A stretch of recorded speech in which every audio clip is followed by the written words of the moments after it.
Welcome to Sikhcast, brought to you by Sikh Research Institute, illuminating every path. Waheguru Ji Ka Khalsa, Waheguru Ji Ki Fateh. My name is Sukhman Kaur and I am the Associate Editor on the Guru Granth Sahib project. We are pleased to announce the release of the annotation Bani Bhagat Sadhna, which is set in Rag Bilawal, a musical mode, excitement and accomplishment invoked as the seeker turns their face towards the Naam IkOankar. Bhagat Sadhna is one of 15 Bhagat contributors whose compositions are included in the Guru Granth Sahib. There are many different accounts and different debates surrounding the historical facts of Bhagat Sadhna's life, including his family background, his religious upbringing, his contemporaries, where he lived, where he was from, which are all explored in great detail on our historical dimensions page on the website.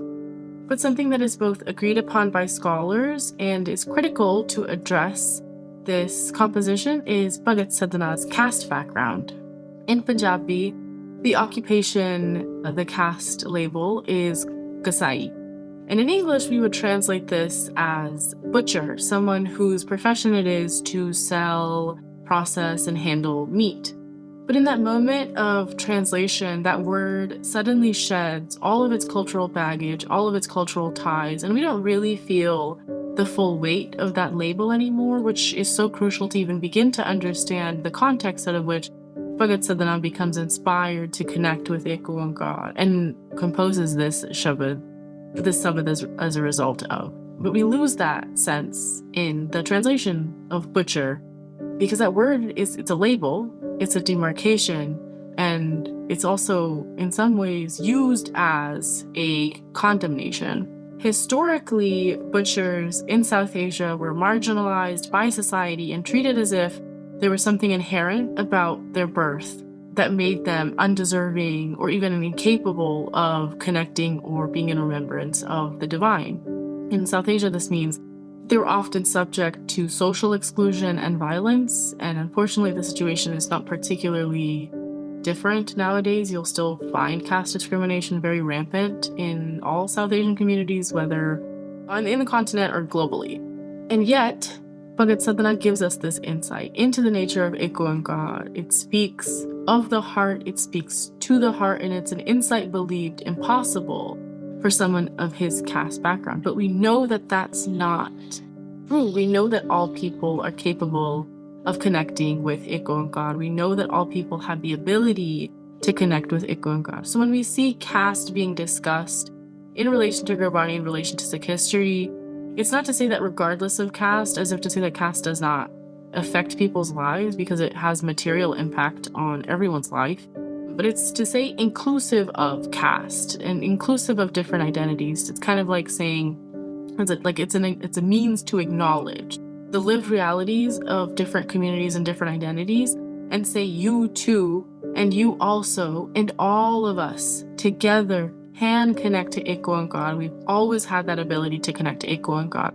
And that ability is the thing that is inherent to all people, not these social constructions that we as people have created. One thing that I wanted to make sure to touch on is the Rahul line, since that's where the main idea of the composition can be found, and that is Tav guna kaha jagat gura jo karma na nase singh sarana kat jaye jo jambuk grasi raha. And our team translates this as, what good is entering your sanctuary if the jackal-like deeds of the past will not lead me? Pause. Bhagat Sadhna focuses our minds on the idea of surrendering to the divine in this line. The lion here is symbolic of IkOankar, while the jackal, this animal that represents beastliness and ferocity, is representative of that which can devour us. Those actions, those deeds, those behaviors that are fueled by desires of all kinds, of all ranges, that we all struggle with, but that distract us from focusing and being in remembrance of IkOankar. And we kind of think of this composition as a mirror reflecting our negative actions. And in this way, this significant mental obstacle of our desires has been animified as this jackal. It's a calling in of the self to pause and reflect on our behaviors and our actions so far in life. But it's still a rhetorical question in many ways. Can I be saved by the one from these deeds? What is the use of even seeking entry into the sanctuary of the all-capable IkOankar if our misdeeds are not first tackled at their root, our desire? How long will we remain in the shelter of IkOankar if our eternal jackal of misdeed guides our behavior and not the loving devotion and remembrance of the divine?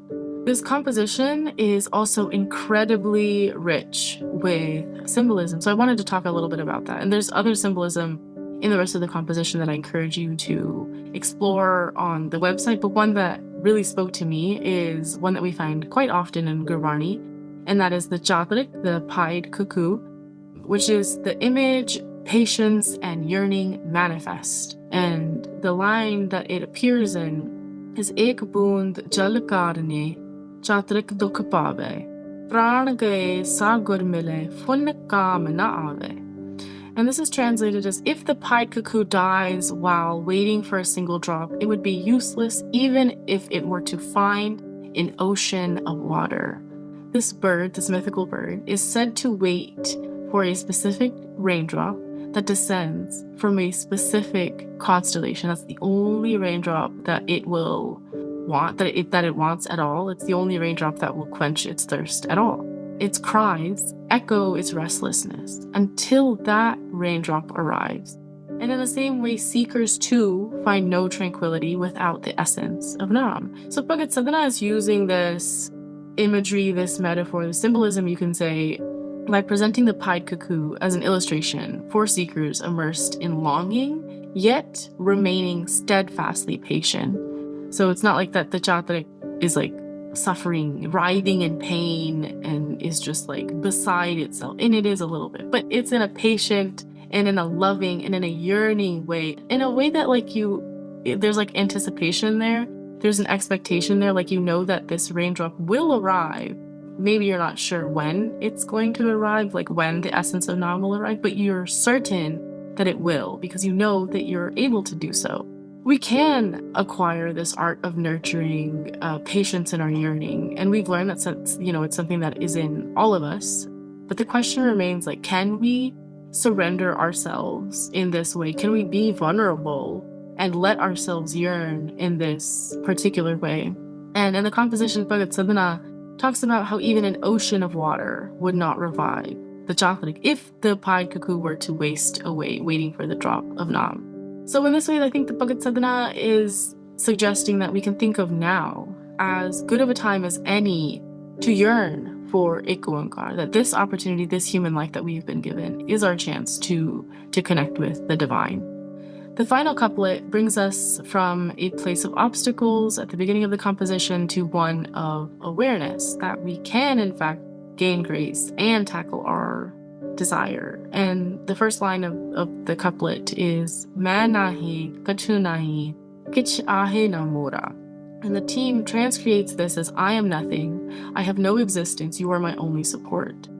And Bhagat Sadhna in this way acknowledges his own insignificance in presence of divine, and we're also moved to acknowledge our collective insignificance.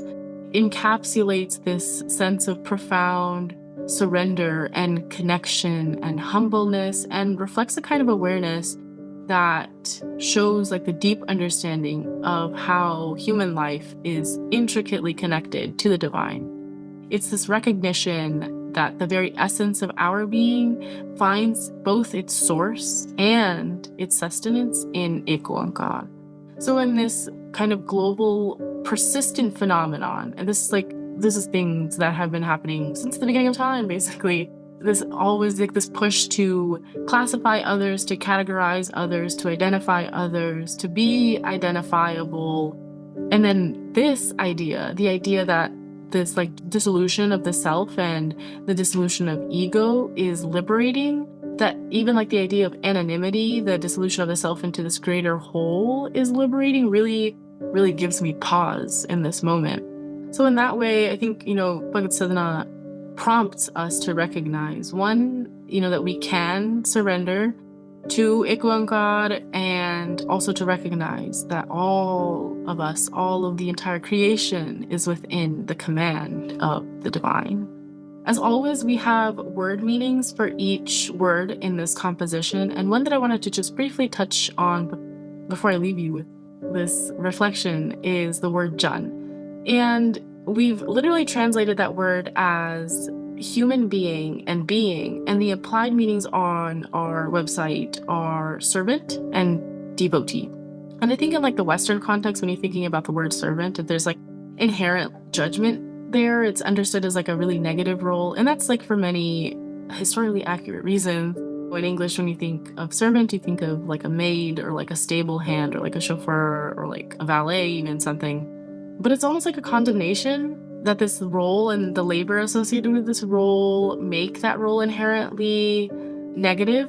But in this context, Jun, it's not a condemnation at all. It's a recognition of the lived realities. It's a recognition of that role and the relationship that is in that role. And it kind of superimposes this idea on our relationship with IkOankar, so we can kind of understand it in terms that make sense to us, in terms that are relatable, in terms that we've seen in life before. But it goes further, right? Because like as seekers, as people who are trying to be in remembrance of IkOankar, like in this way we can kind of better understand or try to understand what it means to be a servant, what it means to be devoted, because it's such a vast concept. I think it's difficult to describe, and so it kind of makes me reflect on that experience of like being a servant that is motivated by love and reverence and humbleness, because it's an excited surrendering of the self. It's an excited dissolution of ego and dissolution of the self,